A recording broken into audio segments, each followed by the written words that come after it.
So if anybody, thank you, recording in progress.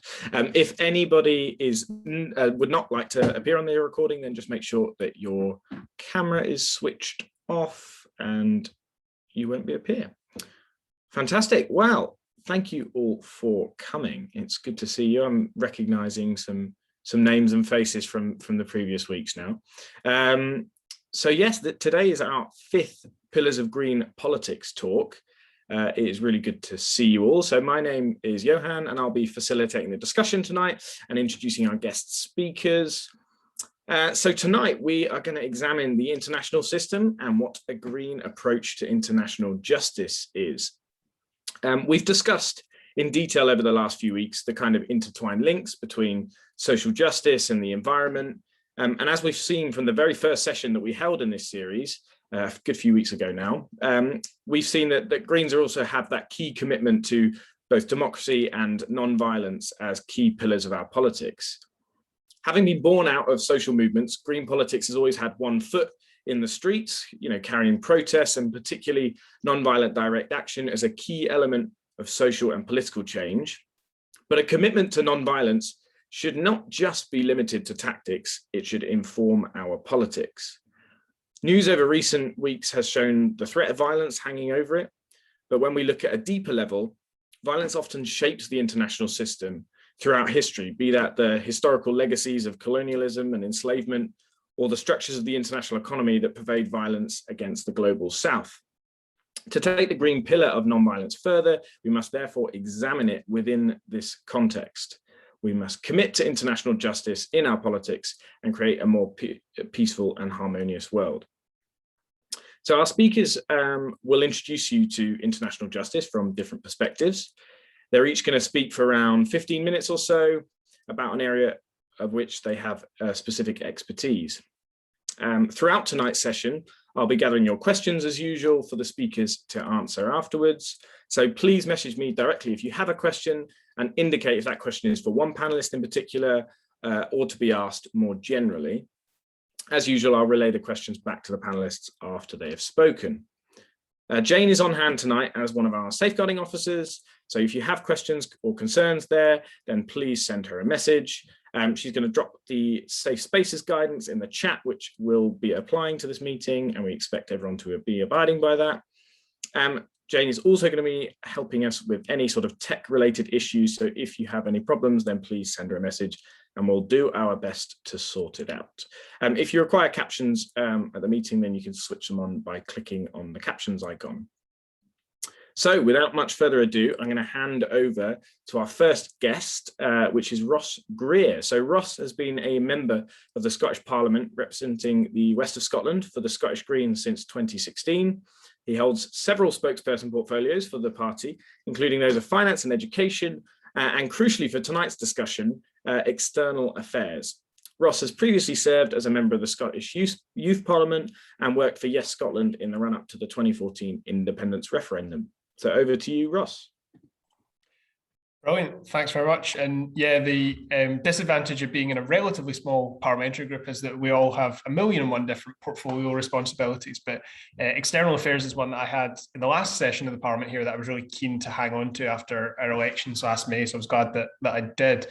I'm really interested to talk about peace and non-violence as a core pillar of green politics, because I think after environmentalism, it's probably the one that is most identifiably part of who we are. If you go out and ask the general public, what do Greens actually believe in after environment, climate, I think not everyone, certainly, but a fair number of people will identify peace and something related to that as being something that they would associate with the Greens. And that's because the peace movement in the 60s and the 70s was absolutely key to the founding of Green parties across the world. That's why this is one of our core values and something that no matter what Green party you go to anywhere on earth, this is one of the pillars of their politics. So take, for example, Jo Valentine. She was a senator in Western Australia in the mid-80s. She was elected for the Nuclear Disarmament Party, but then she went on to be one of the key early elected members of the Australian Greens. The German Greens obviously are who they are today as a result of the fierce resistance in West Germany against NATO's deployment or attempted deployment of their nuclear arsenal there during the Cold War. And here in Scotland, the campaign for nuclear disarmament has been a huge part of public life for us because of the location of the UK's nuclear arsenal. In fact, UK's nuclear arsenal is in my region. I think I'm the only Green anywhere on Earth who represents nuclear missiles. I don't get a huge number of votes at the base, it has to be said. But CND was a huge part in developing the activists who went on to be the early members of the Scottish and UK Greens before we became separate parties. But it was also fundamental in the formation of what is now the modern SNP as well. And opposition to nuclear weapons is one of the simplest ways that we talk about our commitment to peace and non-violence, because it sits alongside our action on the climate as the examples of the Greens being the anti-end of the world party, which is something that I talked about at our party conference a couple of years ago. Opposing Trident is the easy bit though, and I don't think we spend a great deal of time exploring our wider approach to peace and non-violence. You might actually do it more in the Green Party of England and Wales than we do in the Scottish Greens. Naturally, we tend to focus on areas that we're able to directly influence here through the Scottish Parliament's devolved areas. We do have some limited foreign affairs activity here in Holyrood, but the UK Parliament is the one with the relevant powers for that, and naturally our focus isn't there. It's about to become very relevant for us though, because we are now part of a government which is committed to delivering a referendum on independence in this session of the Parliament. And we're committed to delivering independence, not just that referendum. And as part of the government, we will be responsible for developing the government's perspectives for what an independent Scotland would look like on day one. And that opens up questions for us about what would our new nation state, our opportunity to start from scratch, look like in areas like defence, security, intelligence, international affairs, etc. Before going into how I think we can apply these values, I want to talk though about what I think at least they actually mean. And the first thing I would say is that peace and non-violence are not the same thing. I might sound a wee bit preachy here because I have preached on this in the not so distant past, wearing a different hat. When I've talked about this in church, it's been in the context of the Sermon on the Mount and Jesus saying, "Blessed are the peacemakers." For me, that's really important because it's a call to action. It's not blessed are those who believe in peace, it's blessed are the peacemakers. And that's what's inspired my faith, and my politics are closely related. I'm bringing it up here though, because I think that ancient Jewish understanding of peace is a really good place for us to start when we're talking about what Greens mean by peace. It's not the absence of violence, it's the presence of justice. So the word that Jesus would have used, the word certainly in Hebrew when it was being written, is about shalom. And that's about a state of welfare, a state of justice, a state of tranquility. So it's not just non-violence. Non-violence is important, and I'll get on to that. But if we as Greens were to only preach non-violence to people who are being violently oppressed, we wouldn't be doing anything necessarily to actually deliver justice for them. You know, where would the justice be if we were lecturing Palestinian teenagers on why it's wrong to throw stones at the Israeli soldiers who are brutalizing them and occupying their land? Non-violence alone isn't an adequate answer in a violent world. Non-violence alone, or at least a narrow understanding of it, would have seen the international volunteers who travelled from our country and from elsewhere to fight fascism in Spain criticised rather than hailed for their courage.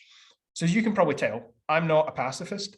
I respect those who are, and I really appreciate the contribution that pacifists have made to the Green movement. But I don't see the Green movement in its entirety as being a pacifist movement. For us, non-violence is about seeking to avoid the use of force wherever possible, not ruling it out entirely in all circumstances. We're not suggesting that we should become doormats to violent people. And in the context of governments, I think we should be clear that the use of force means something has already failed, something wasn't prevented, and it's that preventing the use of force in the first place that is key if we're talking about how do we actually apply green politics, particularly at government level. And that's where peace comes in. It's about the presence of justice, and the presence of justice usually negates the need for violence, not always, but usually. And we're talking about systemic justice here, not one-off acts of kindness, though they certainly have their place. The climate crisis is sadly likely to be the ultimate example of this, or the ultimate example of what happens when this doesn't happen. Conflict between and within communities and nations is already happening due to climate breakdown. It was one of the causes of the Syrian civil war. Some people, for other reasons, are increasingly hyping up the importance of climate breakdown as a cause of the Syrian civil war. It was important. It was one of many factors. Crop failure forced rural populations into urban areas. It was a key cause of the protests that then became the war. But a major source of worry for global security analysts now is in the Himalayas. The Tibetan Plateau is the third largest source of fresh water on the planet after the two poles, and it's warming faster than anywhere else on the planet. The Himalayas are the direct water source for nearly 2 billion people, and they indirectly affect the food supply of more than half the planet, about 4 billion people.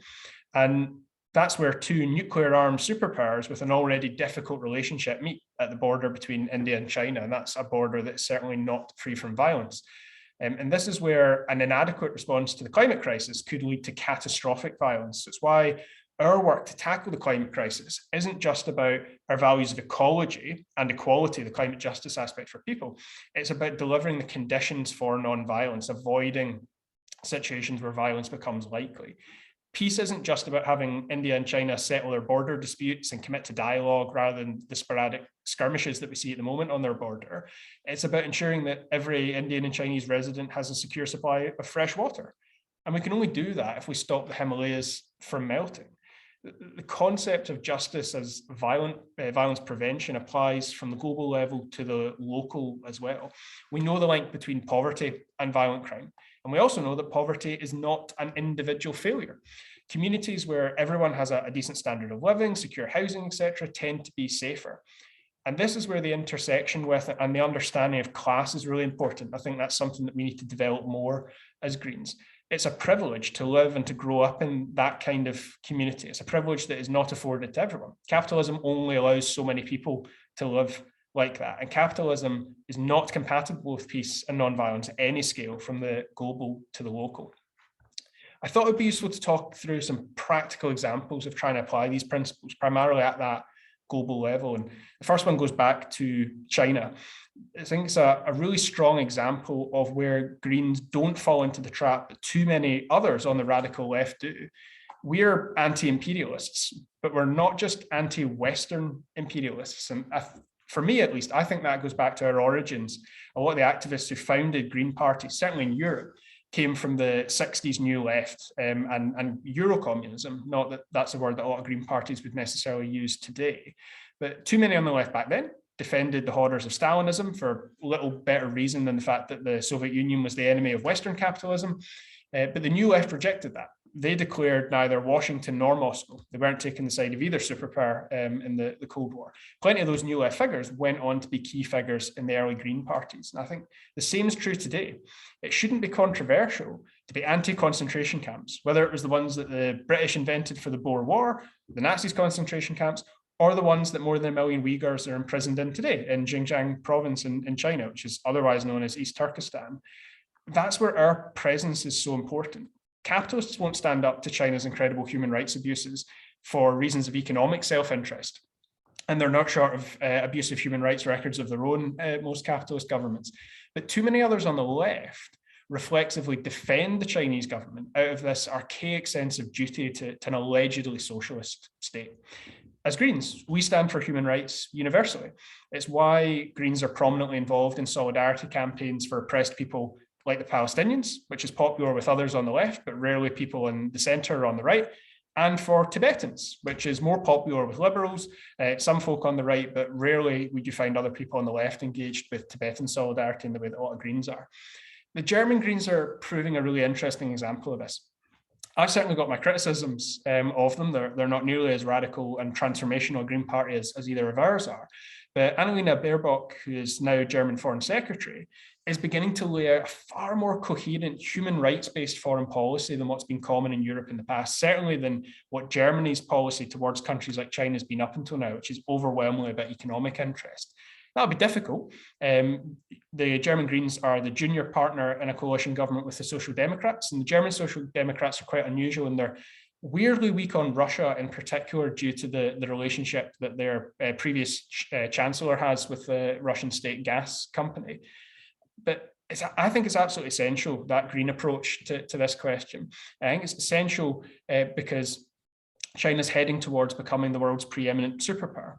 And the reason that the Greens' human rights-based approach is so important is that the other people who are willing to confront China at the moment are usually doing it for all the wrong reasons. There's an increasing desire on the British, but particularly on the American right, to agitate for more confrontation with Beijing, not in the name of human rights. These are not people who care about that, but because they want to keep their spot at the top of the world order. We're at the moment at the tail end of the era of unipolarity, which is basically the era of one superpower, the US. That started when the Berlin Wall fell. America won the Cold War against the Soviet Union. And ending that era is a good thing. The era of America being the world's preeminent superpower certainly hasn't been good. Ending it by replacing a flawed democracy with a deeply oppressive autocracy as the global number one definitely is not a good thing. That's why I think the Green commitment to multilateralism and cooperation is essential this century. We should be driving cooperation based on shared values rather than purely economic interest. The idea that free markets would result in free people, that countries like China would become less oppressive as a result of opening up to a global capitalist economy, that's completely failed. In fact, the opposite is the case. Capitalists care about profit, not freedom. And we've seen as a result of increasing interest by Western businesses in China that you've got businesses, movies, even sports teams who are self-censoring so that they're allowed to operate their sports teams, who are sacking players who've spoken out about what's happened in Hong Kong, for example, movies that are being remade because some of the bad guys were Chinese and that wasn't allowed to be shown there. So they changed them to be North Korean, stuff like that. Greens regularly struggle to make trade deals fairer. So we accept, I would argue certainly that we are not capitalists, but within the context of the capitalist system, we've always tried to use it to advance a human rights agenda where others won't. That's why our role, particularly through our members of the European Parliament, has been about trying to make trade deals fairer in certain human rights and environmental conditions. I should say, though, I mean, claims of shared values often come with a lot of baggage, and we should be wary of them. They can be quite ethnocentrist, they can be supremacist. Everyone here would be uncomfortable with the idea that democracy or human rights were British values. They're really not. Certainly, when you look at our country's history. But on what other basis should we forge common efforts now for a better world? And in any case, it is easier to hold our allies to higher standards than it is our enemies. The reason for increasing discussion about China today, though, is because it's so big, and that creates a huge challenge. What leverage do we have against a nuclear armed superpower of 1.5 billion people? So I'll get two quick examples of where I think we can apply our values here. One's domestic and one's international. Domestic one is to end Chinese state interference in the UK's education systems through Confucius Institutes. So these are badged as fluffy cultural diplomacy, language exchanges, etc. But they've been repeatedly documented and investigated for being a way that Beijing ensures China is studied internationally on their terms. So Tibet, Hong Kong, the Uyghurs, Tiananmen Square massacre, these topics are all censored regularly by Confucius Institutes at universities across the rest of the world. Not just universities. In fact, Scotland has the most Confucius classrooms. So in our primary and secondary schools, Scotland has the most Confucius classrooms per head of population of any country on the planet. UK and Scottish government China policy has been a disaster for years. And the international example I would give, though, would be about reversing cuts to the what was the Department for International Development. It's now been merged into the Foreign Office, but the cuts to our international development budget, and in fact, massively increase it beyond what it was before, to undercut what are increasingly aggressive efforts by the Chinese regime in Africa in particular. So Africa has experienced centuries of European colonialism that's now being replaced, certainly in some Central African countries, by Chinese imperialism and debt bondage. Uganda's international airport, for example, is basically being held hostage by the Chinese government at the moment. So there are threats that they'll close down the airport on a whim if the Ugandan government isn't paying back its debts to Beijing on the schedule and to the rate that they think is acceptable.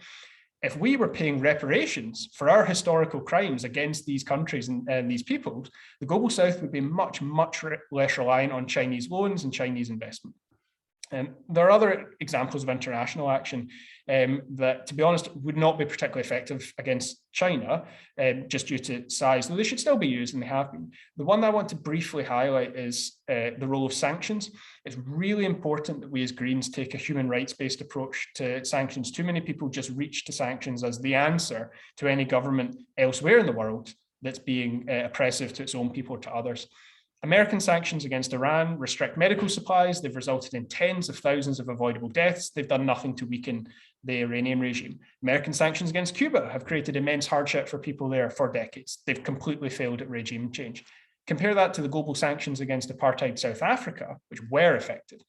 Sanctions should target regimes, not populations. I think that's a really important one for us if we take a human rights-based approach that is about taking tangible action against oppressive governments without unnecessarily causing suffering for people. That's why certainly the Scottish Greens are such strong supporters of sanctions against Israel. That's a modern apartheid state. Amnesty declared that last week in their latest report.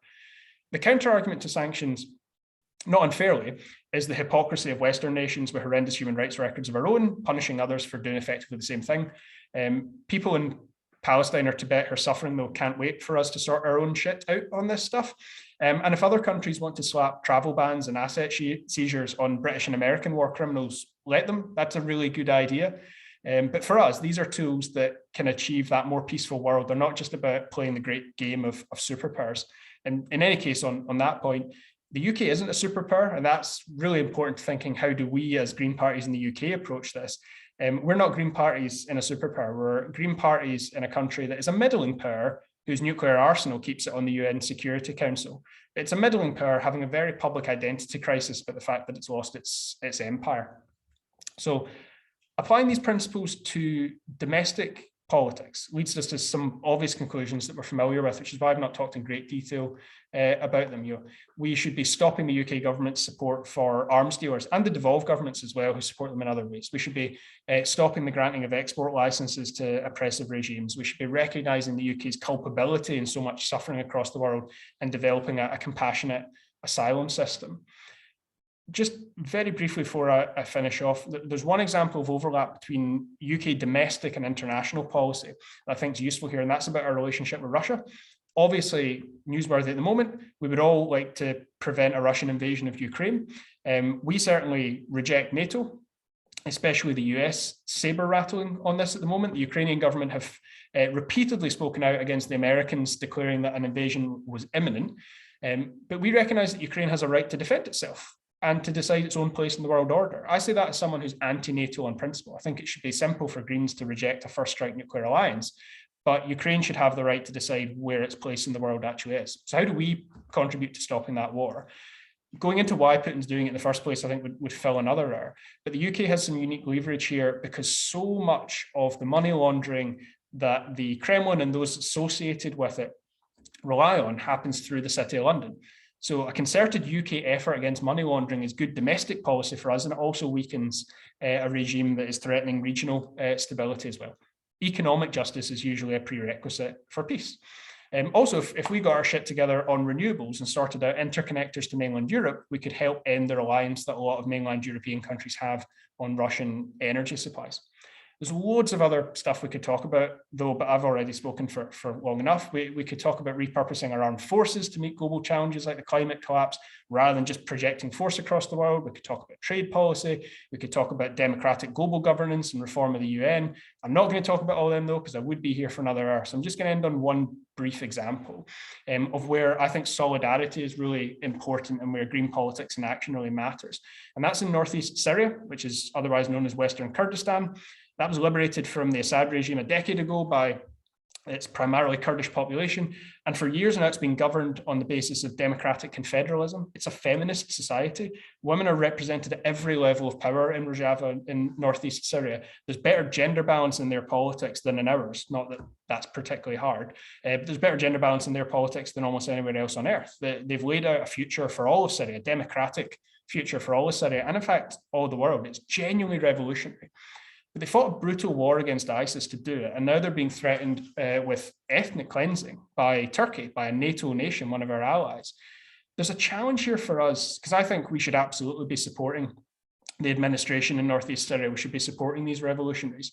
But that does challenge our commitment to avoid violence. They needed arms and air support to prevent a genocide at Kobani, the town that was the peak of ISIS territorial expansion before they were defeated. What they really need now isn't arms and air support. What they really need now is state building. But I mention this as an example of how this isn't all black and white. It can be really, really challenging to apply our principles of peace and nonviolence in a very violent world. And the administration in northeast Syria isn't perfect, but it's a lot better than most governments on earth. And if we really want to have any influence on events, we can't pretend that the choices that we're going to make are easy. I think that's why being guided by such clear principles, that's one of the major assets of green politics, is how clear our core pillars actually are. That's what's so essential, and that's the major contribution that we can make to domestic UK, but wider European and global discussions about these issues. And with that, I've probably spoken for way too long, so I'll finish there. Thank you, Ross. Yeah, that was brilliant. And I think there's already a bit of a list there of potential questions to come up that you even sort of started to head off. So please send any questions that you might have through to me, and I'll try and relay back to the speakers at the end. But we're going to move on now to Benali Hamdache to further guide us through the world of asylum and refugee politics. So Benali is the Green Party of England and Wales's asylum and refugee support spokesperson. He's a council candidate for Islington Green Party in the upcoming elections, and is a really powerful voice on asylum, refugee and migrant justice. Benali also managed Sian Berry's London mayoral campaign in 2021. So with that, I'll hand over to you, Benali. Thank you for the comprehensive bio. It's always nice to be reminded what on earth I've done in my life. So yeah, I want to start with just some really like a little bit of intro about me and my family, because I think real life stories are an important thing to ground our principles in. So my dad's family are Algerian, and my dad grew up during the French occupation of Algeria. My granddad was a campaigner like me, and he in the 50s stood up for his rights and demanded that the French occupation give Algerian citizenships, rights, their nationality, their passports, and the kind of things that we take for granted today. My granddad, not for picking up a weapon, my granddad marched peacefully down the street and was rewarded with 2 years in prison. While he was in that prison, my aunt and my uncle died. So I had two of his children died during infancy of common childhood diseases. When he left that prison, the town that his family lived in was no longer safe to live in, and they had to flee to a larger city in Iran. And then once again, at the height of the Algerian War of Independence, my family fled to Morocco and lived there for 2 years. I'm here today because Morocco gave us a safe harbour. Morocco opened its doors, and Morocco was welcoming. And when I look to how the world is today, it's a spirit that we perhaps need to capture a little bit more. But also, it's a really good example of how the impact of colonialism is very real, and it's a lot more close than some narratives might place it. My dad's life is hugely impacted by the French occupation. So are my aunts, my uncles, my cousins. And so that debt that France owes to Algeria is still very present. And yet, right now, if you look to the French presidential elections, you have a number of far-right figures who are running on the principle that people like me are replacing white people in a white genocide. And this is a narrative that's being used to keep migrants out from Algeria, to deny citizens in Algeria from Algeria in France their rights, and from all the colonies that now have representation in France.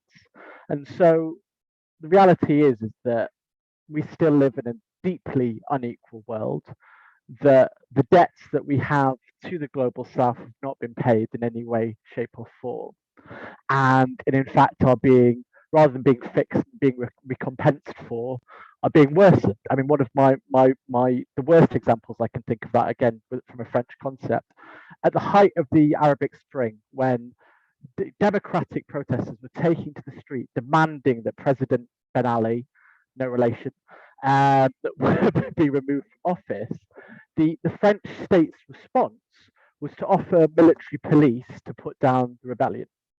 So again, very clearly, a number of Western democracies are still not championing or fighting for democracy abroad. And so, is it any wonder that we live in a world where more and more people have to flee their homes? Is it any wonder that people find themselves going abroad, looking for places where they can earn a living, speak freely, and live the lives that we kind of, again, perhaps sometimes take for granted. Our government and governments like it force people from their homes every day, and yet close the door when people are in need, whether that's at the Mediterranean Sea, whether that's at the Aegean Sea, or whether that's in the English Channel. And I think one of the fundamental principles that I think embodies our approach to refugees and asylum is that I think the Green Party is the only party in England that recognises that we have a debt that needs to be paid and that we cannot and should not close our door. I think there's also something about respecting that we have a part to play in the international principle of these things. When we draw our borders and close our borders, our neighbours will do the same. If the principle ends up being that only countries that border the Mediterranean Sea can take on refugees, then what we end up doing is playing into the hands of the far right in those countries, and we don't play our part. We inflict more and more violence, and I think one of the things that we don't end up hearing enough about is that 2,800 people went missing in the Mediterranean Sea, either dead or disappeared in the last year. How often do we hear that in our newspapers? But those deaths are as much of a consequence of our policies as they are of France, Spain, or Greece. And so I definitely think there's an approach here that Greens have to be loud and proud about, that speaks to principles, that speak to our deep-rooted values, that talk to our humanity, and that also talk about an international order that makes sense, that is fair, and is about collaboration and cooperation. And so, again, you look at the approach that's taken by this government currently. We're currently going through one of the biggest changes to the asylum process in the last 2 decades. The Nationality and Borders Bill is the biggest assault on the principle of asylum that we've seen in a long, long time. And of course, in lots of measures, it's illegal based on international law. It is contradictory. It is, in many ways, playing to the right-wing press and features many principles that actually will be impossible to implement. And the problem is the Conservative Party is trying to satiate a policy ask, basically the ending of asylum and the ending of refugees coming to this country, that is impossible to satiate. There are some pretty hostile and awful proposals in this bill, but even then, they're unlikely to kind of meet the demands or the asks of the right-wing press or the far right. And in the end, already Priti Patel in some corners is seen as too soft on refugees. The idea that anyone could perceive Priti Patel as soft on refugees is a bit of a joke, isn't it? But we only are in a cycle of perpetuating and worsening this toxic record and this toxic cycle. And so I want to go through a little bit about the worst parts of the Nationality and Borders Bill and talk about what Greens would do differently. So number one, I want to talk about the 2-tier system that's being brought in. One of the worst principles that this bill seeks to do is to punish people based on how they come to this country. So if someone comes to this country via a route that is deemed unauthorized, their asylum application will be more likely to be rejected. Now, what do we mean by unauthorized? Well, we mean first and foremost someone who might be crossing the English Channel. We also mean ultimately someone who might have been trafficked here, someone who might have been brought here to fulfill, the black market labour demands, whether that's growing cannabis in roof gardens or there is the atrocious kind of sexual violence inflicted upon women in trafficking. This system is entirely possible that it would punish those kind of people who have come here for no fault of their own and deny them the principle of being granted nationality and freedom and safety to stay here. This principle of punishing people based on how they arrived into this country will take no kind of accredited thought into why someone might have taken that route, what family links they might have had, what kind of ways what they might have experienced, what family links they might have had. I mean, one of the biggest kind of things that we should consider is that a number of people who died in the Channel when we saw 27 people in that boat that sank, they had family here, And the reason that they came here was there was no way for them to come here officially, because our government has closed so many doors and so many ways for people to be able to come to this country. This two-tier system will mean that actually the ability to come here and claim asylum will become the privilege of very few people. It might be people who might be able to get a visa here to come to claim asylum. It might be people who are studying here that will be able to claim asylum. But anyone else will find it incredibly hard. And I mean, one of the biggest illustrators of that is the fact that there are thousands and thousands and thousands of people by this government's own kind of limited window that they've created that would be entitled to claim asylum from Afghanistan. They might have been interpreters, they might have worked for our embassy. There is no route for them to come to this country. There is no support. They have to come here off their own back or via whatever people smuggling route, whatever route they can manage.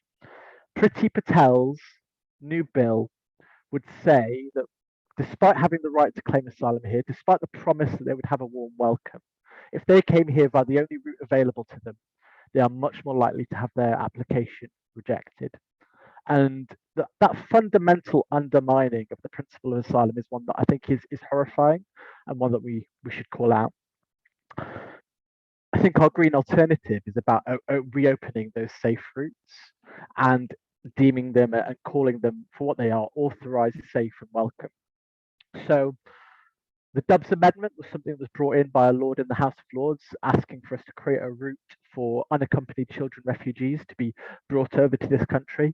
The Conservatives sometimes boast about how many children came by that route, but it's far fewer than they actually came, and it was closed much quicker than it should have been. We would reopen those routes. Children who are, unaccompanied in refugee camps are hugely vulnerable, and we should be leading kind of Europe in taking on those people.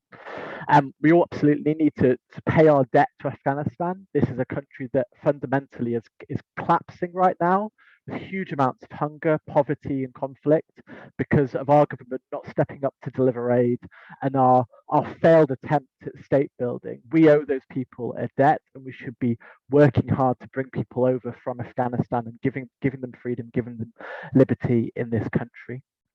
And we should be working together with Europe. And I think it's one of the fundamental things that again is such a shame from Brexit, but again, a missed opportunity under the David Cameron years. There was a real opportunity and a real window where a number of European governments in 2015, 2014, in like the Syrian refugee crisis, were proposing a European-wide treaty that proposed every European nation country brought in a fair share of their refugees, and that were bringing out and sharing and working together to support Syrian refugees in need. David Cameron was one of the first European leaders to stand up and say we're not doing that, and to opt out of that scheme under the exemptions that we had at the time. We need a UK government that is willing and ready to, rather than backing away and standing away and not leading that fight for a European-wide effort, actually championing it and being a leader. Ultimately, a little bit like Angela Merkel was in that crisis at that time. 1 million Syrian refugees living in Germany now, a real success story of both humanity and the families and the lives that have been built there. So moving on to another principle, which I think is another kind of horrifying principle that is embedded in the Nationality and Borders Bill, and that is offshore detention. So these proposals bring in the idea that we should process our refugees in a third-party country. So they might arrive in England, but we would fly them out to somewhere like Rwanda, and there in camps there, we would process whether or not they're allowed to become a citizen of the UK. If they are, we'd fly them back. If they weren't, they would stay in Rwanda.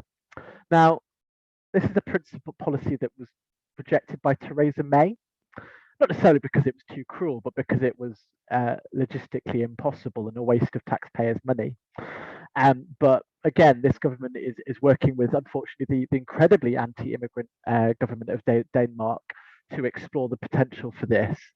And we have huge examples of why this doesn't work. The Australian government has offshored refugees in Pacific Island countries for a number of years, and the brutality, the violence, and the abuse inflicted upon refugees in those prison camps is well documented. People with really complex needs who've escaped trauma, who've escaped war, who've escaped sexual violence, suddenly found themselves in tiny Pacific islands or in Papua New Guinea without adequate healthcare, without support. Some of the testimony from people who've worked in those camps of the amount of sheer levels of trauma, of horror, of years of waiting and neglect is something that is utterly horrifying, and ultimately is something that created a $1 billion Australian dollar industry for private companies who made huge amounts of money opening and operating these prison camps, whilst the amount of humanitarian suffering went on for years. Now, this is a principle of policy that the Australian government is slowly walking back from, and yet the idea is that our government is rushing to fill that void and to replicate that huge amounts of suffering is terrifying and horrifying. Green Party policy, I think, is something that we should be really proud of.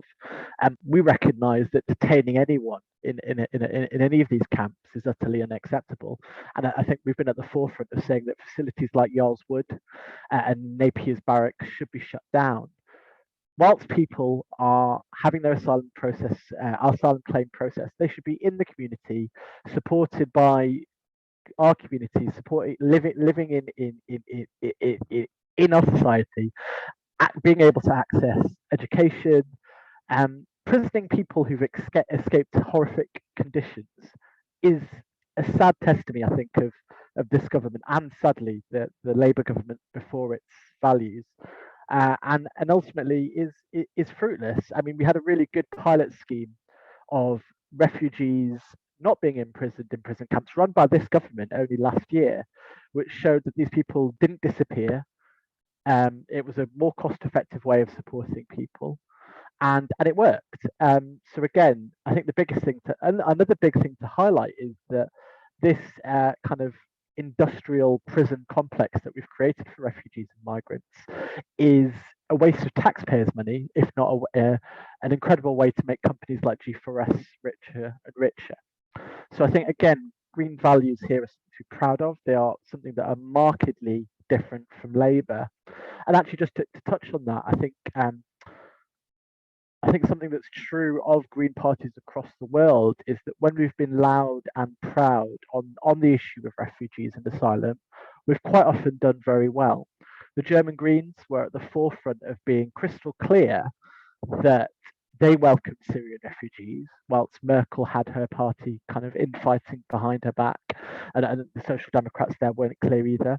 Again, in the case of Australia, the Australian Greens were at the forefront of saying that offshore detention was wrong, whilst Labour and Liberal parties propagated it for a number of years. Those parties both had huge surges of support because there was a section of the electorate who aren't willing to stand for this. And again, with Yvette Cooper back in the Home Secretary, Shadow Home Secretary position, we know that when it came to the 2014 immigration bill, she didn't stand up for refugee and migrants' rights. And ultimately, we saw the kind of the bill passed, and that ultimately created the Windrush scandal. And we know that Keir Starmer's Labour is not going to end up speaking loudly on this topic because of their perceived perception of the red wall and whatever kind of myths you want to throw around there. So there's a huge opportunity for us as Greens to both be principled, but to talk about things that will get people to vote for us, which ultimately is the best way for us to affect change. And then finally, I just wanted to talk a little bit about LGBTIQA plus refugees. We already know that the system is incredibly unkind to LGBTIQA plus refugees. We've had a history where people have been asked to prove that they're gay, prove that they're bisexual, and sometimes, having to show or feeling that they have to show pictures of them having sex for them to be able to prove that they're who they are. Theresa May's, when she was Prime Minister, promised that the questioning and the process would be improved. It hasn't enough. There have been some small changes that have been made, but Priti Patel threatens to wipe all of those out. One of the changes that's being brought in by the National Borders Bill is the expectation that the evidence that you will need to prove that you're a genuine refugee will be needed at the front. And if there's any hesitation, if you don't present that evidence straight away, then your claim is going to be more likely to be rejected. There are lots of reasons why someone in the first week of arriving in this country is not ready to tell someone about the sexual violence they've experienced, or their sexuality, or their gender identity. There are lots of barriers, both cultural, both shame, both kind of just getting used to this country, why someone might not give their evidence straight away. And yet that natural human response to a difficult system might mean that someone gets their claim rejected. And so I'm really proud that this party has always been at the forefront of championing a fairer and kinder system for people's gender and sexual identity. And we have to carry on doing that, because I think one of the big problems with this bill is it does so many things. I don't think not many people, I mean, I think very few people are aware of all the kind of ways that this is going to make the system harsher, less kind, less fair. And so we do have to speak out on it, and we do have to boost those voices of those people who will be going through this system. And I dearly hope that our baronesses in the House of Lords can win some of the amendments that are being put through that might ultimately win some small reprieve. Though, of course, unfortunately, both this government and the Labour government have used the House of Commons to overrule amendments when it comes to refugees repeatedly, because there's a firm commitment to a less kind system there. But moving on beyond that, the only thing I just wanted to chip in is that I think it's really important that we have these big values about what we would do when we were in charge. But I think it's really important that we think about how we can live those values via our increasing power base in councils. And actually, Green councillors can make a huge difference right now when it comes to refugees and migrants. We can question whether or not councils are creating homes or opening homes for Afghan refugees in need. We can ask whether our councils are taking in child refugees as they're required to, or whether or not they're skirting their duty. We can ask councils whether or not they're standing up for and looking after people who have no access to public funds because of their migration status. And again, Greens, I think we should be proud. We have some really good examples of Green councillors doing exactly that, from Solihull to Islington, when it came to the Syrian refugee crisis. But it's urgently needed right now as well. So I have no idea how long I've spoken for, but I will pause there and open up to the floor for the next steps. Thank you, Benali. That was fantastic. A really, really great overview. Absolutely no problem on the length. It's good to get into these topics. So, but having said that, I am now going to very quickly hand us over to our final speaker before we open up to questions. And we're going to be joined now by Nanette Youseff. Nanette is a young Green councillor in Norwich. So as we heard there, the challenges to councillors, so no pressure there. But Nanette is a councillor who's supported many great motions, including motions on reparations and a number of other related issues to this topic. And most importantly, of course, according to us anyway, she is a former executive committee member of the Young Greens of England and Wales. So with that, I'll hand over to you, Nanette. Thanks, Johan. And thank you for having me. It's a real pleasure to speak alongside Benali and Ross on such an important issue. I'm going to be talking about something slightly differently. I'm going to be talking about the roots of the climate and nature emergencies in the global extractive economy, and the role that reparations and debt cancellations must have in the fight for international justice. But before I do so, I want to expand on something that Ross mentioned, which was that capitalism is not compatible with peace. And I'll be responding to what he quite rightly has said on that. And also the fact that we need to be not just anti-imperialist in a Western anti-imperialist sense, but anti-imperialist in every sense. And I think that's a really important point, because at the moment in Brazil, for example, we're watching the systematic displacement and human rights abuses against indigenous people in the search for more grazing land for cows. by the Brazilian government and by corporations off the west coast of Africa. China is fishing illegally, stealing fish away from communities in West Africa and de facto colonizing the sea. And I'd also like to echo what he says on sanctions. They're often viewed as a liberal tool of foreign policy, but it's actually often the poorest and the most vulnerable people in society that usually suffer the most because of sanctions. For example, evidence has shown that Iran's ability to combat COVID-19 was negatively affected by the presence of economic sanctions. So I think it's really important that we have all these dialogues in mind as I go through what I'm going to say. To give a really, really striking picture, people of colour across the globe are bearing the blunt of the climate and nature emergencies that they did not create, and yet their struggles have been repeatedly ignored by all of those in power. And we really desperately need a just approach to tackling the climate and nature emergencies, which recognises the international global systems that are central to their creation, namely the unequal global economy, which is built on colonialism, racism, and the underdevelopment of the global south. The impact of the climate and nature emergencies on people of colour today can only really be understood with reference to British and European colonialism.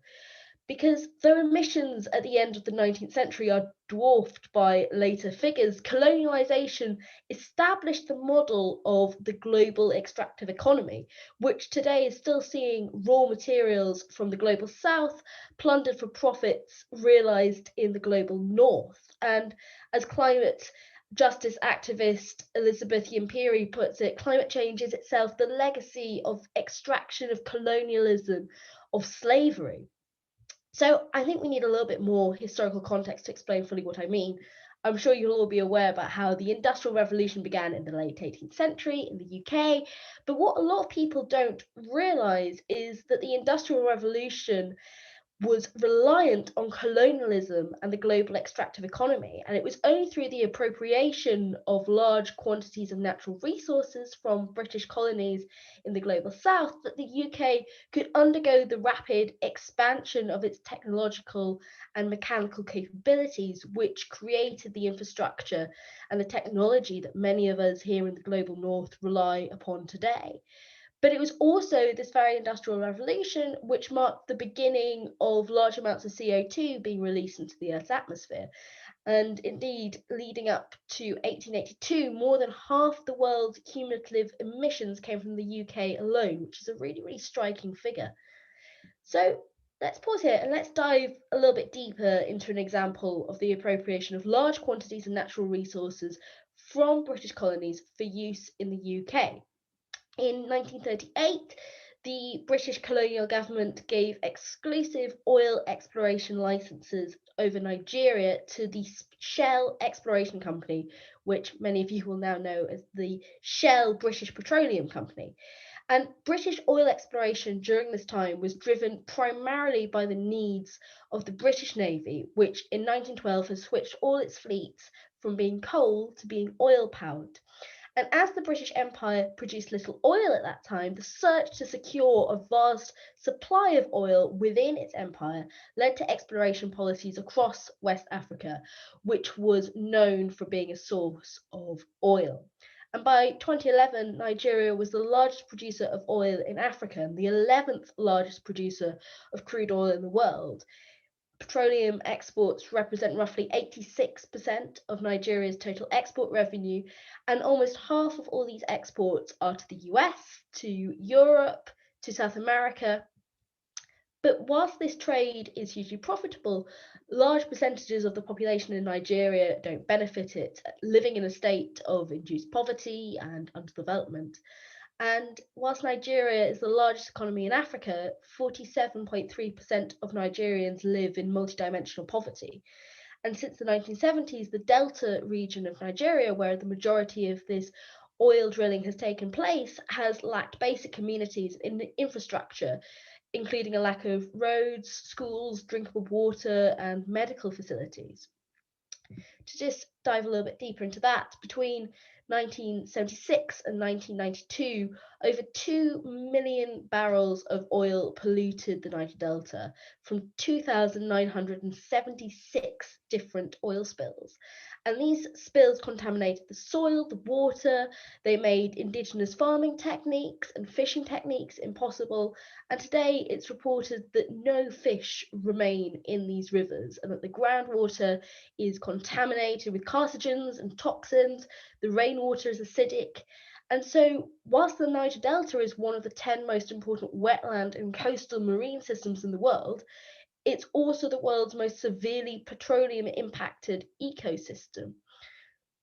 So it's been over a decade since the UN Environment Programme urged for a drastic cleanup of the Niger Delta. And 10 years after that, work has only begun on 11% of the planned sites, whilst huge swathes of areas remain heavily contaminated. Billions of dollars in funding aimed at developing the region have been lost over the past 2 decades, and there's still a lack of decent roads, electricity, and basic public services.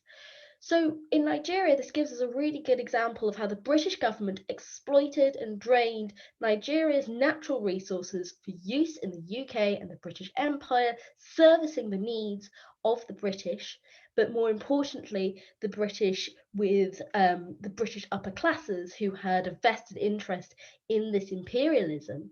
But it simultaneously decimated the Niger Delta in pursuing these aims, and it's plunged Nigeria into poverty.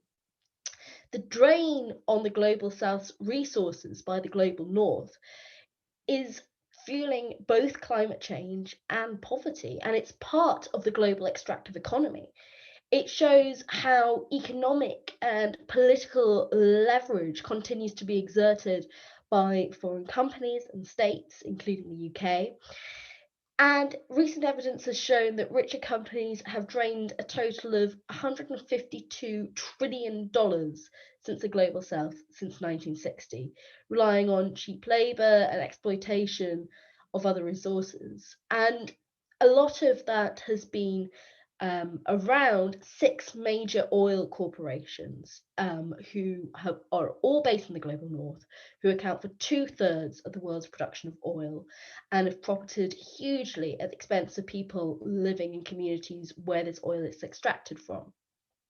In Nigeria, in Brazil, the west coast of Africa, and in cases all over the globe, this is leading directly to the exploitation and dispossession of people in colour and indigenous groups. And this is where the need for reparations and debt cancellation comes in, because reparations can take numerous forms, including individual monetary payments, settlements, waiving of fees, and duly somewhat under the umbrella of reparations, we're in desperate need of debt cancellations, because the world's poorest countries are spending 5 times more on debt payments to foreign banks, governments, and financial institutions than on the infrastructure which they need to deal very basically with poverty, with the climate emergency. Mozambique is a great example of this. It's struggled with a long history of indebtedness following colonial rule, and it was thrown once again into debt crisis in 2013 following massive loan repayments being required from 2 London banks. So both the act of reparations and under that the act of debt cancellation would act to financially mitigate some of the environmental goods and, in cases, human beings that we stole from the global south, and would allow them the resources that they desperately need to fight poverty and prepare and prevent for climate change. But it would also be a really important acknowledgement and recognition of the injustices of these colonial practices and of their modern day consequences as well, because we need to stop looking at colonialism as a historic event. It's still happening, it's still ongoing. But I think alongside these reparations, these debt repayments, we also need to be demanding a complete overhaul of the international global systems that have created this ongoing adjustment. And I think that this is a really important thing that green policy really speaks very, very strongly about, that I'm very proud to support. But I do think it needs to be seen in this light to really be as strong as possible on this issue. Fantastic. Thank you very much. That was brilliant. I'm still slightly reeling from each conversation. Lots of thoughts firing off in my head. So, Nanette, whilst I let you sort of, I guess, catch your breath for a moment, you sort of reacted initially to the well, particularly to Ross's talk, but kind of touched on both. So I guess I wanted to give a chance for Ross and Benali to sort of come back in on, with some reactions there. I don't know if Ross, you maybe want to jump in first. Yeah, definitely. I mean, I think the point that Nanette mentioned around solidarity with Indigenous peoples, particularly in South America, I think is really, really important. And that is an example of where that can be addressed on a number of different levels. So the Mercosur Treaty, the trade deal treaty between Europe and a number of South American countries was a really good example of where Greens were fighting really hard for exactly the kind of protection that Indigenous communities need. But it's one of those areas where we can so easily, particularly here, take a very paternalist approach that's patronizing and disempowering to the very communities that we're trying to show solidarity with.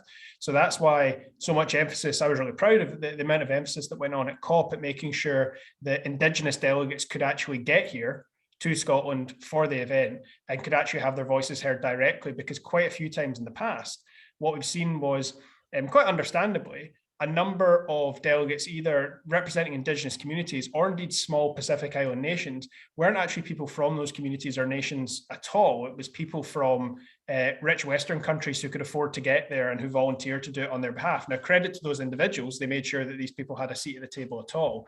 But that was one of the few points of success of this COP, was making sure that we actually had Indigenous delegates in the room, making sure that their voices were heard. We can debate how effective that was for the outcomes of it, but that's something that quite often our movement has made a mistake on in the past. We've been very patronizing, assuming we can speak on behalf of people rather than using our platforms and our resources to make sure that they're able to speak themselves. The other interesting point I thought that Benali made around the role that green councillors can play in this. Is really often overlooked, the role that councils actually have in this kind of stuff. So there's two examples I'd very quickly flag up that we've been doing in relation to Turkey and Turkey's oppression of the Kurdish minority. One is around making sure that councils break any civic links that they have with areas in Turkey. So it could be councils themselves, it could be individual towns, it could even be schools in some places that we found. Make sure that they break off those links and replace them with links in the communities within Turkey's borders that they're oppressing. The other thing that we're really keen and that green councillors can do is to pair up locally elected politicians here with the local politicians who are suffering so much oppression. In our case, it's Turkey we're working with. It's a lot of Kurdish mayors and councillors who are being arrested for the crime. It's genuinely treated as a terrorist offence of speaking Kurdish in Kurdistan. A lot of our colleagues, including some Green colleagues, are being arrested and removed from office for that. But what we've found is when you pair them up with Western politicians and you ensure that if that Kurdish politician is arrested or is oppressed in any way by the Turkish government, that we'll create a big song and dance about it here. Doesn't work all the time, but sometimes that has been enough to put the Turkish government off doing something in that particular case. They've not wanted the international grief that they would get as a result. So those are like practical examples of how we can show that solidarity. And the pairing program is one, we started off doing it between MSPs and MPs and Turkish MPs, but we've expanded it to local politicians as well, because that's the route of oppression that they've gone down in Turkey. That's really interesting. Yeah, that's really great to hear from. Benali, I wonder if you have any initial reactions on kind of what Nanette and or Ross spoke about as well. Yeah, I mean, I think fossil fuels are a really good thing for us to be talking about, in that we know that the way that our world economy is balanced strengthens the hand of autocratic regimes. So, you know, the idea of being able to say that we would boycott Saudi oil or boycott UAE oil would be something that would fundamentally kind of change those economies, and that we've seen time and again how those autocratic regimes use their wealth to shore themselves up and to insulate them from popular unrest, which again is a cause of people having to leave their homes because of political oppression, because of violence, and so fundamentally weakening these authoritarian regimes by walking away from this extractive economic model is quite powerful. So I think we have to kind of recognize that simply switching to renewables won't necessarily do that entirely. I mean, rare earth materials are the next frontier of kind of the extractive economy, and the metals needed for solar panels and wind are quite often come from countries with just as much conflict, just as many kind of dangerous regimes. I mean, the Democratic Republic of Congo is one good example that's particularly riven by that need and that demand for those materials. But fundamentally, walking away from fossil fuels would change that world order, would weaken regimes, would weaken something that I think particularly is called in the discourse the resource crisis, in that these regimes whose their government's income is swelled by these natural resources, what's broken is that link between the taxpayer and that government, because this fundamental concept we have in this country and many global north countries that I pay my taxes, and in return, you give us a say in the government and a certain sense of basic standards of living. And when a country is flush with resources, that link is broken, and ultimately you see it kind of manifesting in some quite interesting ways. When Saudi Arabia saw the beginning of a fomenting of a democratic movement, they used their huge amounts of wealth to subsidize goods even further, to create more jobs for young people. That there was this presentation that if you don't destabilize things, in return will grant you with more opportunity. But that's only able to be done because of resources, and that if government were more reliant on taxpayer income, that the theory is that you would see a more accountable government. So again, that's kind of that thinking on the resource curse. So yeah, I think these things are all interlinked. And again, when it comes to refugee and asylum policy, I think the thing that we have to keep underlining is that the majority of people would prefer to stay in their homes, but time and again, policy, the climate emergency, war, conflict forces people out of where they're from and creates refugees, and that actually we should be living in a world where making the choice to live in another country is a positive choice that people make freely, that isn't one of coercion, that isn't one of lack of opportunity, and that we have to kind of change government policy to get to that place. And until we are in that place, we have a fundamental debt to welcome those people who are suffering from that inequality. Absolutely, I think that's that's a really, really powerful point. So I'm gonna sort of pick a couple of questions that have come in and some pre-prepared ones that we've got as well, that I will sort of slightly pick and choose slightly who we speak to, and we'll try and wind up our way around 8:30 or so. So I picked up on a point that Ross initially made and sort of Nanette picked up. So I will direct this to both of you. But Ross, you mentioned that sort of capitalism as being incompatible with this sort of pillar of nonviolence in green politics. So I guess this is a slightly sort of starting off with a slightly theoretical question about whether or not you can see green politics as only sort of viewed in an anti-capitalist lens, and therefore, as I guess in response to that, how would you raise that with other green parties that may not be quite as radical in that kind of have that sort of radical lens? This is interesting because the party we need to engage with on the most isn't another Green Party, but it's the other party we share a government with here in Scotland, who most certainly are a capitalist liberal party. And I mean, for us, we're realistic. For a start, the Scottish Green Party are not going to overthrow global capitalism with 8 seats in a devolved parliament, or 7 seats because one's a presiding officer. So it's about undermining capitalism wherever we can, and we're doing that at the moment through a national economic strategy that's all about promoting cooperatives over multinationals and things like that. For me, being anti-capitalist insufficient though. Like, I am an anti-capitalist because capitalism is the system that I want to replace. I think it is a rhetorical trap that a lot of folk on the left fall into, to embed a lot of their identity in that label of anti-capitalism, because it's not enough to just be against something. It's far more important to talk about what we want to replace it with. And when I've had these discussions with other Greens, particularly from some other Green parties, maybe pick the German Greens or the Swedish Greens as examples, who are more of a liberal Green party than a socialist Green party, when we talk about what we're in favour of instead of capitalism, it's much easier to find that common ground. But there's much less difference between us. There still is. I mean, between the Scottish Green economic policy and German Green economic policy, there definitely still is a difference.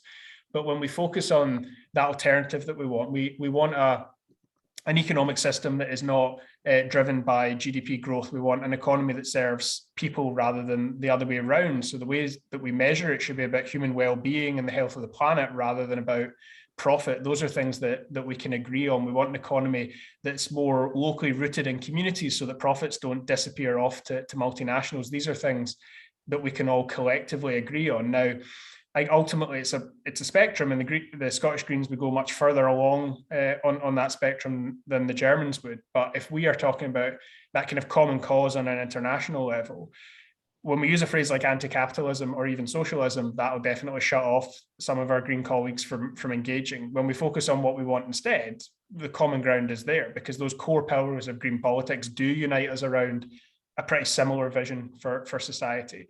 The one area where it gets tricky, and I think this is relevant from an international justice perspective, is, for me, fundamentally, I'm not a capitalist. I oppose capitalism because it requires one group of people to exploit another, usually much larger group of people, to extract value from them. So one group of people give their labor and produce more wealth than they're getting back, so that another group of people who've given less labor to it get more. Capitalism is inherently exploitative, and that happens on a local and on a global scale.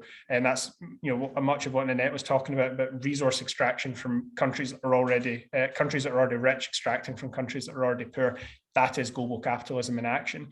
Where we start talking about that, about the relationship between workers and bosses and the nature of labor, that's usually the point where some of my German colleagues in particular are less inclined to continue the conversation in the spirit of consensus. But those are the difficult conversations that we need to have. I'm at least glad that Green politics might be a relatively broad church. It's not such a broad church that it undermines what we all actually collectively believe in. You look at our equivalent, the Labour Party's equivalent international organisation, the Socialist International.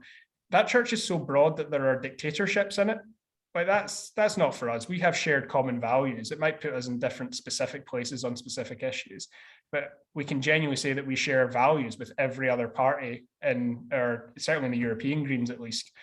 It's preposterous, some of the global umbrella groups that other political families in the UK find themselves in. Presumably, Nanette, you'd sort of, I guess, echo to a degree that kind of sentiment, having drawn on the sort of global extractive economy, that a kind of a critique of capitalism is fundamental to that kind of approach of nonviolence. Yeah, absolutely. I mean, I think we need to be seeing capitalism as an inherently violent thing. Capitalism, by its very definition, means violence. The pollution of environmental violence, the militarism of political violence, the maintained unemployment of structural violence. But I also agree with a lot of what Ross says, which is that whilst we need to be embedding actively anti-capitalist things into everything that we do, we also need to be recognizing that we're still working in a worldwide capitalist system, and any alternative that we posit will be challenged by this. We're never going to be able to overthrow capitalism as a single councillor or even as a single sort of representative on a government. This is something huge which is embedded historically and in very, very powerful corporations around the world. So I think it's really important that we see this as something that requires quite a global movement. And I think that's why what Ross was saying about our international allies is really, really important, and that we're all singing off the same hymn sheet. I think the asset, however, of talking about the alternatives to capitalism without actually calling them what they really are, which is often things derived from socialist leanings, is that on the doorstep as a counsellor, if you start talking and using the words socialism or anything that denotes something that people will consider hard left, you get a really you get a lot of people who are really off-put by that and have heard a huge amount of misinformation about what that means and are quite scared by that. If you can talk about what this would mean for them without using that very loaded terminology, then people are often on side and really interested to hear what you say and will agree with you. And it's just such a shame that we've come to the stage where terminology that actually would be very beneficial for a lot of people has been weaponized in such a way that people automatically turn their heads around when they hear it, and they don't want to relate to it in any sense because of the negative connotations that it wrongly has. So I think it's a really hard balance to find. I'm wandering slightly here, but it's a really hard balance to find, being able to talk about very beneficial systems which are quite often anti-capitalist and socialist in nature without off-putting huge numbers of people who have had really poor preconceptions about what these things might mean to them by the weaponization of that sort of language.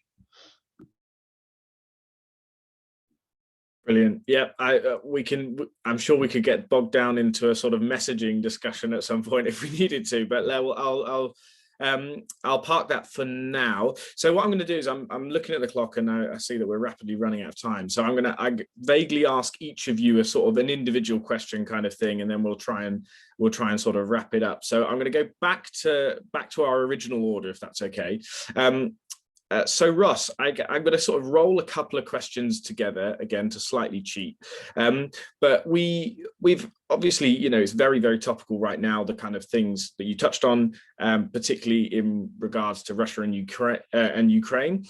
We had a question that was around nuclear weapons, which you also touched on, and Ukraine having actually given up its nuclear weapons, and how should we see that the potential conflict or the sort of threat of conflict right now in the light of that decision. And just to make things even broader in that question, I guess if you could potentially delve into a little bit more around NATO, because I think NATO is something that we often, you know, mainstream debate, if it's ever brought up, it's a sort of term of abuse for sort of it's seemingly for extremists or what have you, but you kind of touched upon a green position, which is different to that. So if you could just explore that a little bit as well, that'd be great. Yeah, I mean, I'll start with the point around NATO first. This is an interesting one because the question of NATO membership is more of a live one in Scottish politics because it's a question about independence for us. And the SNP changed their position on it 10 years ago, actually. They were historically an anti-NATO party like the Greens on the basis of their opposition to nuclear weapons.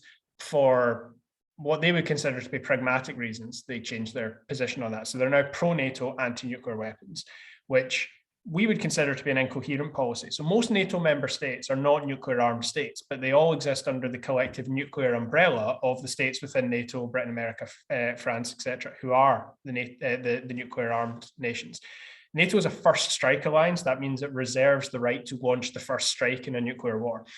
For me, that categorically is the single reason why all Greens should oppose NATO and oppose their country being members of NATO. It is unquestionably immoral. I acknowledge that there are really legitimate security concerns, particularly in like the Baltic states. The Baltic states consider NATO to be absolutely essential to their security. When you look at what's happening in Ukraine, you can understand why they feel like that. So for us, I think that there's the moral question that makes NATO unacceptable. That, to me, that would lead us into conversations that we would find quite tricky as Greens about what would a non-nuclear European security alliance look like? Because you then start getting into territory where other people want to talk about combined European army, common European foreign policy, etc. That's harder for us because it would also go in a militarist direction that we don't like. The other issue with NATO, though, is when the Berlin Wall fell, there was an agreement that NATO would not race in an eastward expansion because Russia would find that deeply threatening. That's exactly what NATO has done since then. And as much as I believe every individual country should be able to decide its own place in the world, we do collectively need to think of what the implications of this stuff is. And I'm not remotely sympathetic to Putin or the Kremlin. I think it is important for us here to understand Russia doesn't consider what it's doing at the moment to be a war of aggression. They consider this to be entirely defensive. They feel deeply, deeply, deeply threatened by NATO's expansion. And what they want is this wall of frozen conflicts, buffer states, satellite states to keep NATO away from them. You can say whether that's right or wrong, and obviously invading Ukraine would be wrong, but that's the Russian position on this. So NATO's saber rattling causes huge problems. The other part of this, and relating back to the question of nuclear weapons and Ukraine giving its nuclear weapons up, Ukraine didn't technically ever have nuclear weapons of its own, but the Soviet Union had nuclear weapons in Ukraine and in Kazakhstan. And when those states became independent, they gave them up. That's definitely a good thing. And there would have undoubtedly been accidents, theft of material, etc., if they had been left there in the immediate aftermath of the union collapsing, rather than moving pretty quickly to decommissioning and moving them away. I think Kazakhstan's in particular probably would have been much more open for abuse or theft. But the other nuclear armed state that is used as an example here of the problem that NATO's created in relation to Russia is Libya. So Libya had a nuclear weapons development program, and Libya gave up its nuclear weapons development program.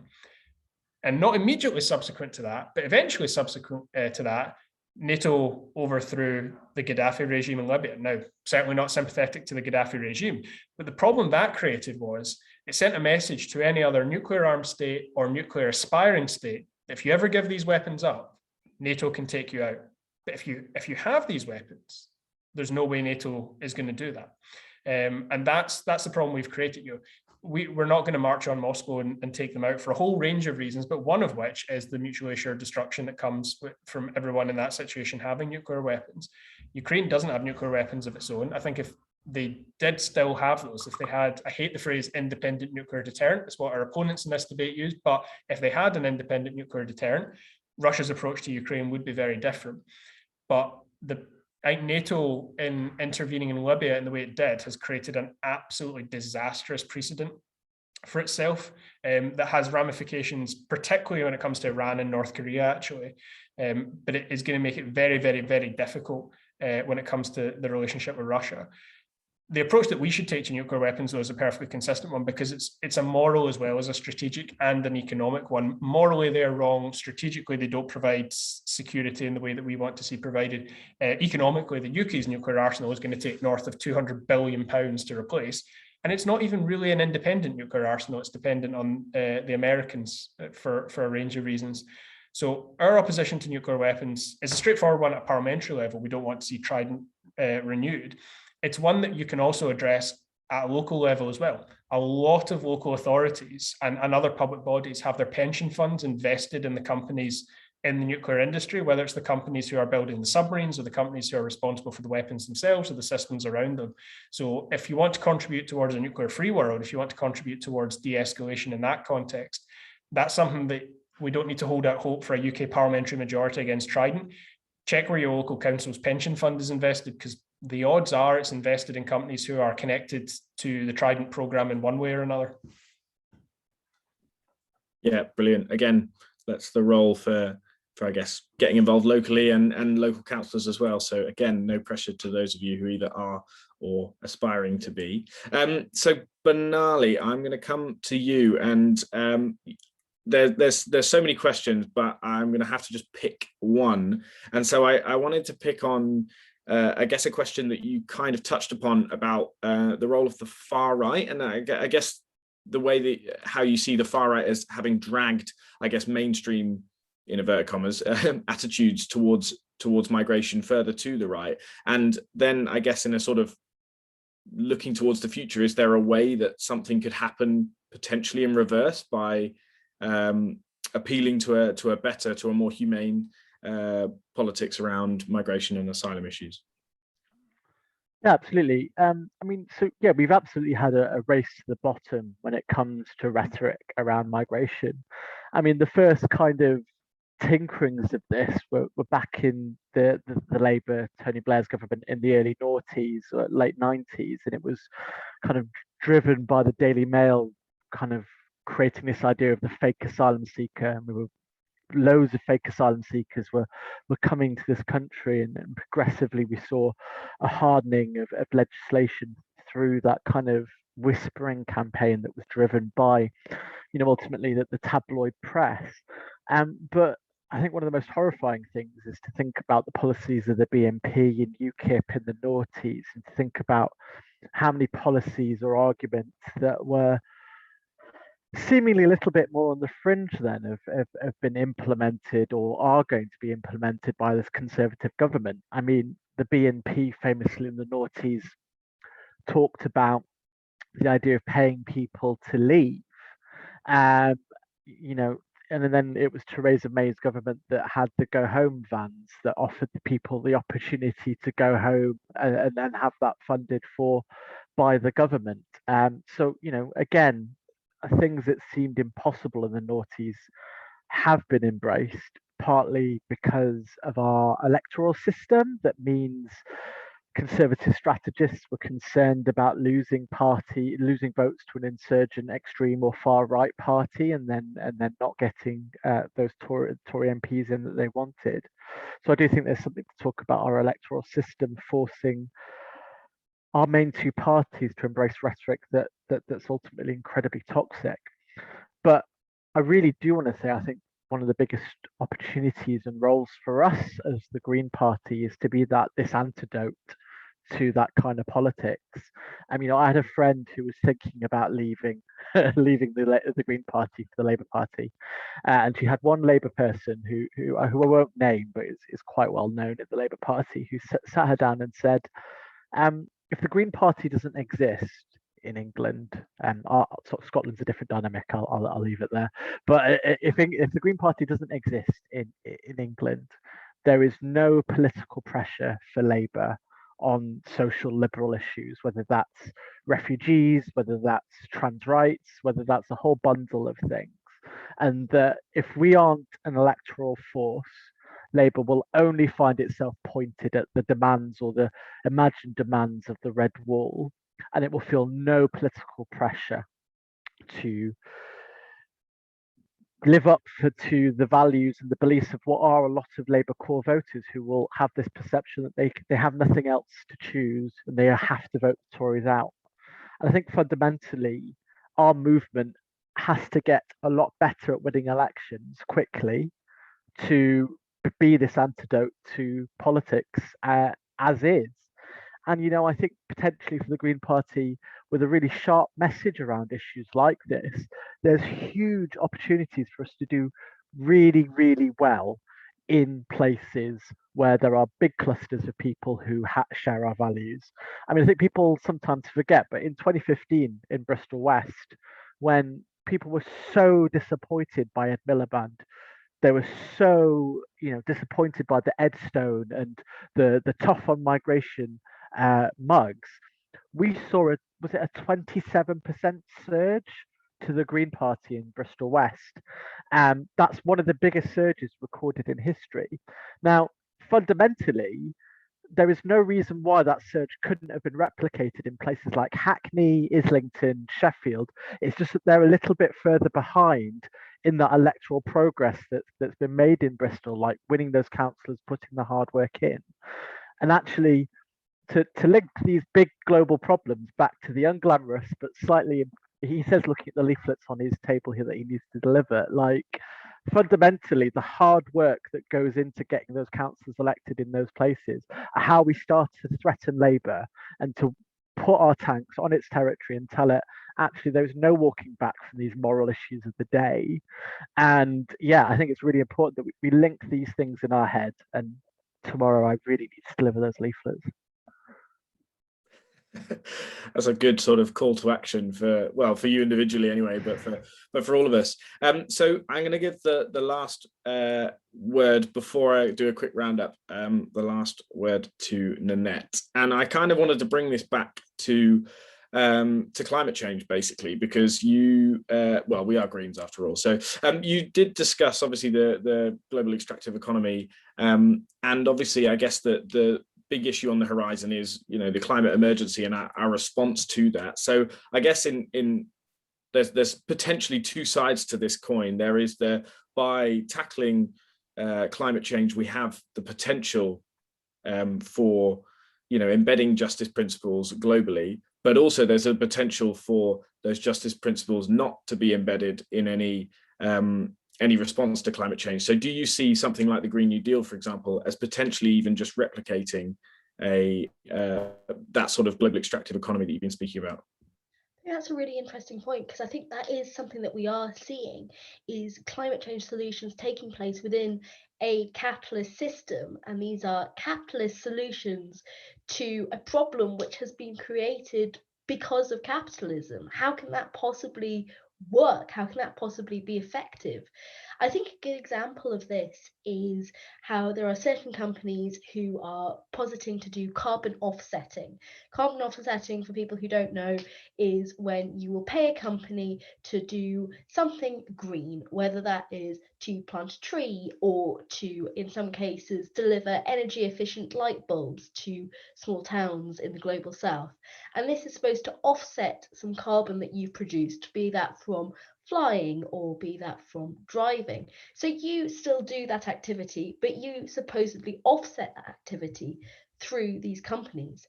Now, unfortunately, what we're seeing is that these very companies, because they're not dealing with the cause, which is the person usually from the global north, usually a richer person from the global north, doing that behavior in the first place, is that these very companies are often displacing indigenous communities from the global south in order to create places for them to grow these trees to service the moral quandaries that people in the global north are having to face up to because of climate change. This is a really perverse rhetoric that we found ourselves in, that this can be solved by still trying to find a solution to climate change within the capitalist system. And by doing that, these are the so-called solutions that we're coming up with: a displacement of personal and corporate responsibility, again, and to the most vulnerable people in society, those predominantly who are people of colour, indigenous populations, poorer populations, and again, predominantly those in the global south. So I think that unless we have a really radical rethink about the causes of climate change, and unless we aim to tackle those causes of climate change in fighting against climate change, we're not going to make any progress at all. And I think that anything that we do needs to be rooted very, very carefully and cautiously within these principles of justice. Otherwise, we stray just displacing the problem into something else.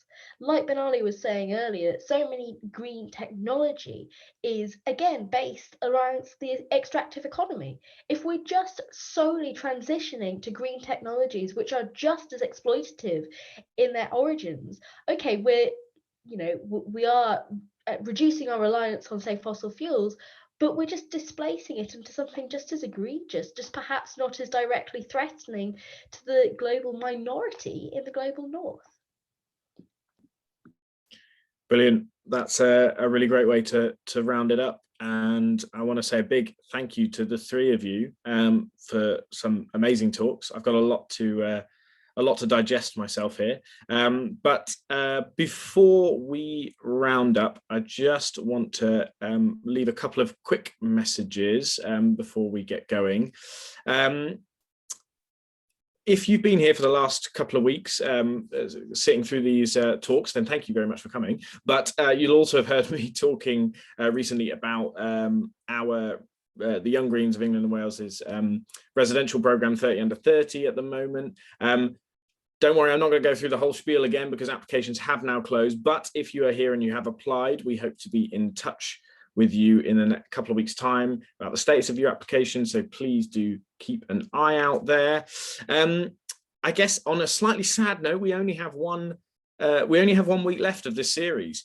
But luckily it is going to be a really, really great discussion. We have another 3 fantastic guests that you really, really don't want to miss out on. So next week on Wednesday, the 16th of February, we are going to be joined by former Green Party of England and Wales leader Natalie Bennett, former Green Party principal speaker and a key Green left thinker Derek Wall, and current London Assembly member Zach Polanski. The session is called Radical Democracy, and it's all about that final pillar of green politics and how we take democracy just beyond a discussion of just elections into something bigger and altogether more radical.